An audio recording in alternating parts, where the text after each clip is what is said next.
Hello everyone, my name is Lakshika. I hope you're keeping well and are safe. I've done my master's in human resources and my undergraduation in sociology. So whatever I share in this particular video will be based on the thought process which I have adapted from that. In this video, I'm going to focus on whether or not the schools are being a safe space what students expect it to be.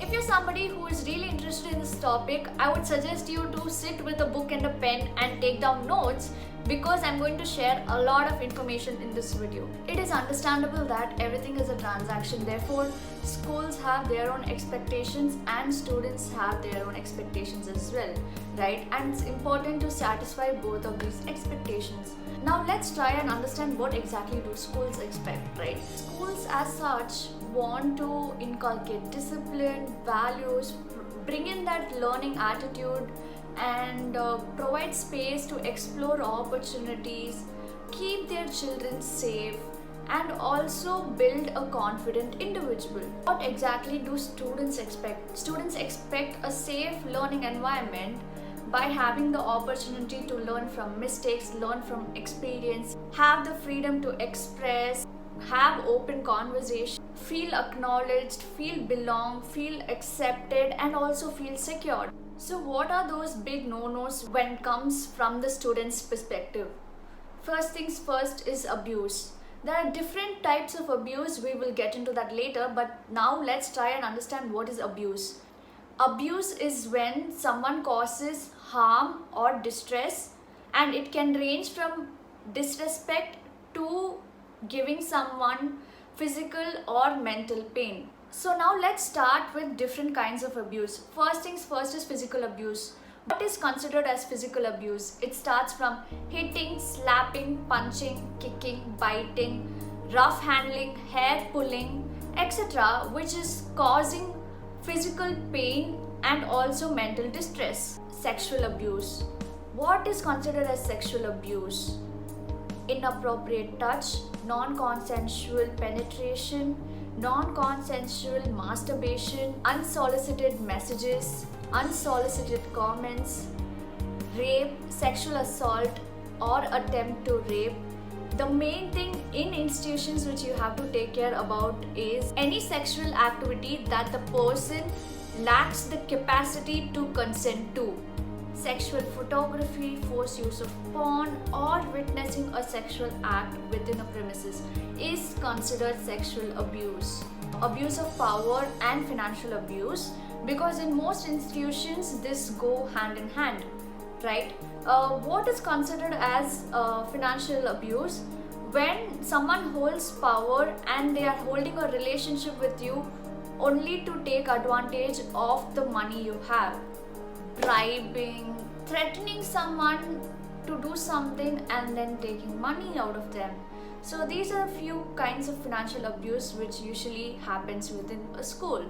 The next abuse and the most neglected abuse is emotional or psychological abuse. What is considered as emotional or psychological abuse? The first one will be enforced social isolation. This is when you prevent someone from having access to the resources, opportunities, or even having friends or hanging out with them. Preventing someone from meeting their religious and cultural needs, preventing someone from expressing their opinion and choice, failure to respect the individual and their privacy, preventing someone from their personal growth, intimidation, coercion, harassment, use of threats, humiliation, swearing or verbal abuse, threats of harm or abandonment, and cyberbullying. When it comes to emotional or psychological abuse, we are going to discuss mainly on two things: discrimination and shaming. What is discrimination? It is to unfairly treat people or group of people differently from another group of people or people on the grounds of race, sexuality or gender, age, disability, and also language. The most common types of discrimination we can witness in schools are based on race, gender, and religion. What is gender discrimination?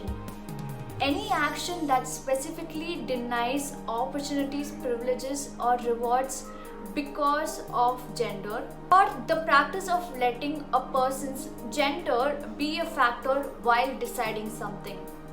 Even having policies which are gender discriminatory. For example, in a school there is usually a student body, right? Having equal distribution of gender as student representative is very important.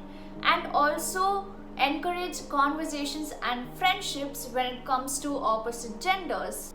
Passing on comments like, because you're a girl you cannot perform a particular sport, and or maybe because you're a boy you can do whatever the hell you want to do.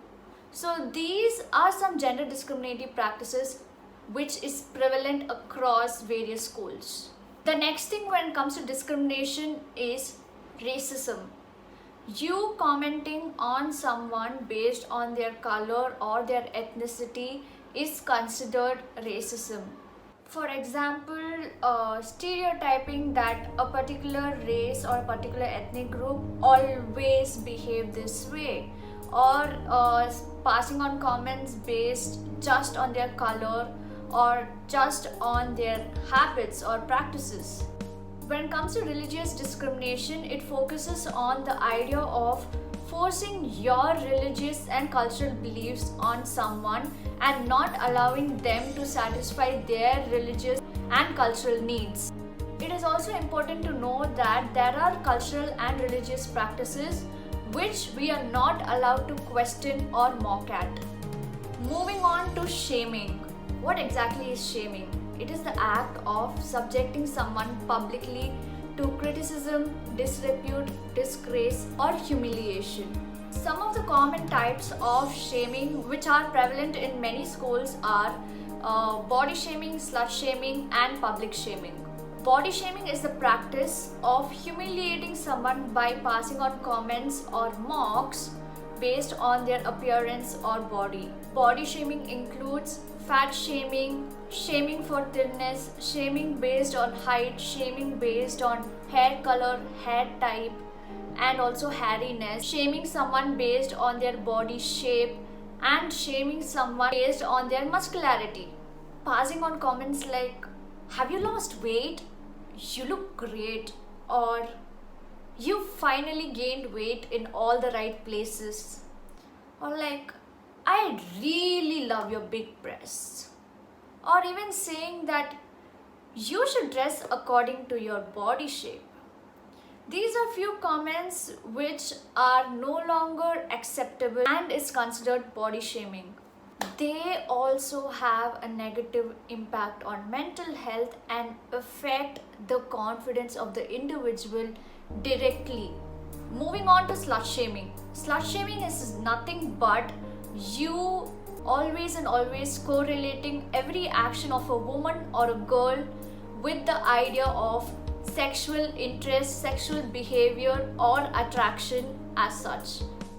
And then you publicly shame them, criticize them, humiliate them, call them out, mock at them for their choices and also for their actions.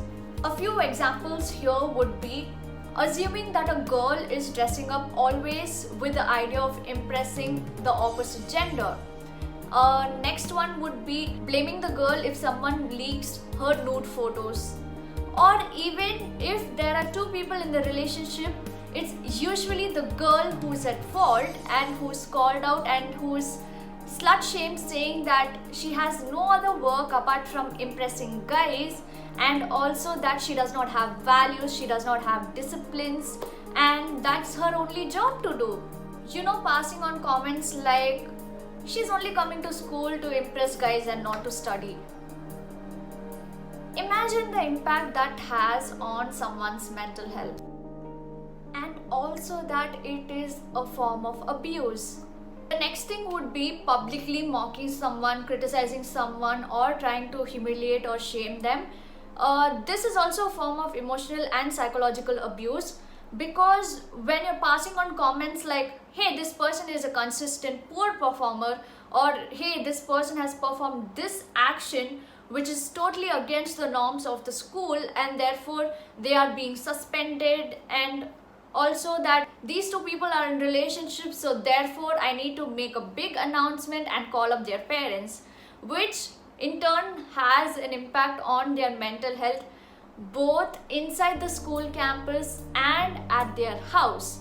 When it comes to publicly shaming, the reaction of that would be one person constantly feeling insecure, constantly feeling judged, constantly feeling underconfident to even appear in certain places. It also changes the entire dynamics of all the relationships they hold: the parent and child relationship, the student and teacher relationship, the friendships, and also their affair. It creates an hostile environment where they feel that they are not going to be accepted for who they are going to be judged constantly, and that nobody is going to look at them or believe them or trust them the next time. This also leads me to believe that it's important to understand the difference between restriction and protection, and it's important for both the parties to be on the same page and give each other the required space and required respect when it comes to anything and everything. The next thing here we would discuss is privacy and personal space. Privacy refers to the idea of not being concerned with someone's action beyond your premises. So therefore, whatever actions are performed beyond your premises is none of your business. And personal space refers to the distance you physically maintain when you're trying to have a conversation, because beyond a certain limit, it makes one feel uncomfortable.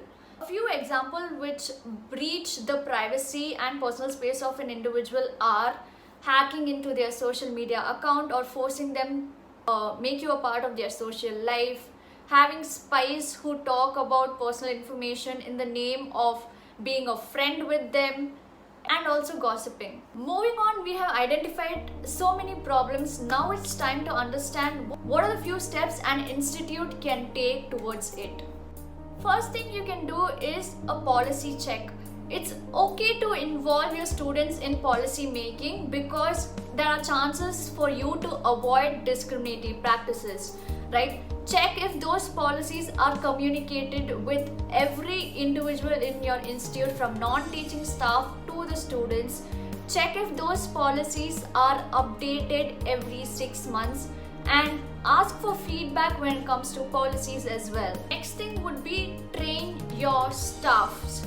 Train them to upskill, train them to understand the needs of the students, train them with refresher sessions on the policies you hold and the culture you want to provide for your students. The next thing I would suggest is bringing in the feedback or suggestion system, where you can have open conversations without the idea or the fear of being judged or being called out or being punished later on, and to maintain someone's privacy if required. So when it comes to feedback system, it does not stop there. It's important for you to take in consideration of those feedbacks, recognize them, and also take action in response to those feedbacks. The fourth thing here would be spread awareness, information and knowledge on law and safety to everybody in the institute.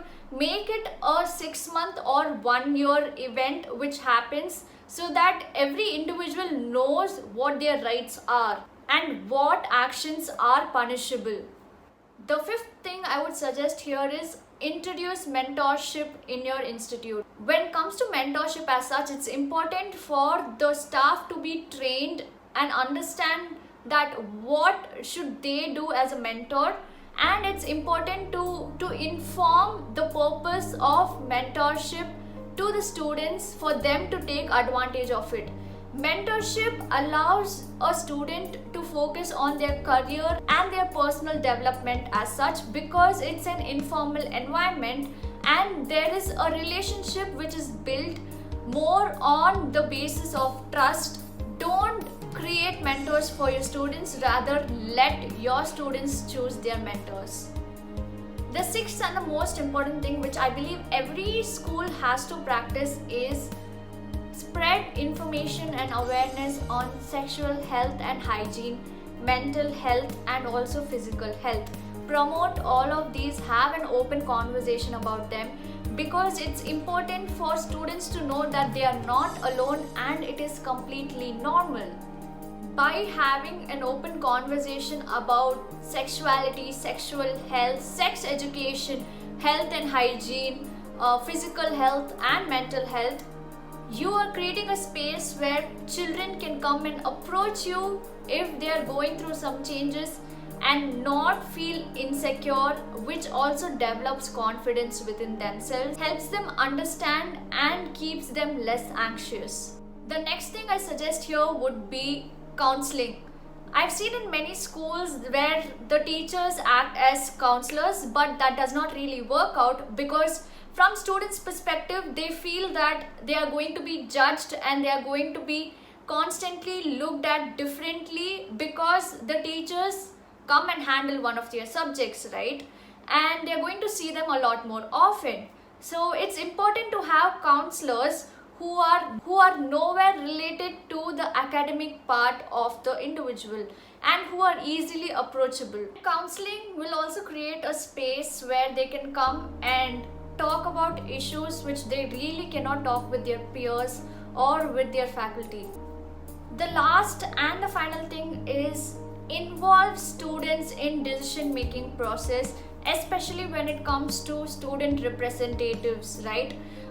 Do voting, keep it neutral, keep it equal, provide everyone with the opportunity rather than choosing it for them. So these were a few problems and few suggestions which I thought can easily be put into place. If you guys have any more suggestions, please leave it in the comments below and share this video and help institutes to bring in an adaptive management style and also create a safe space physically and mentally for everyone. Thank you for watching this video.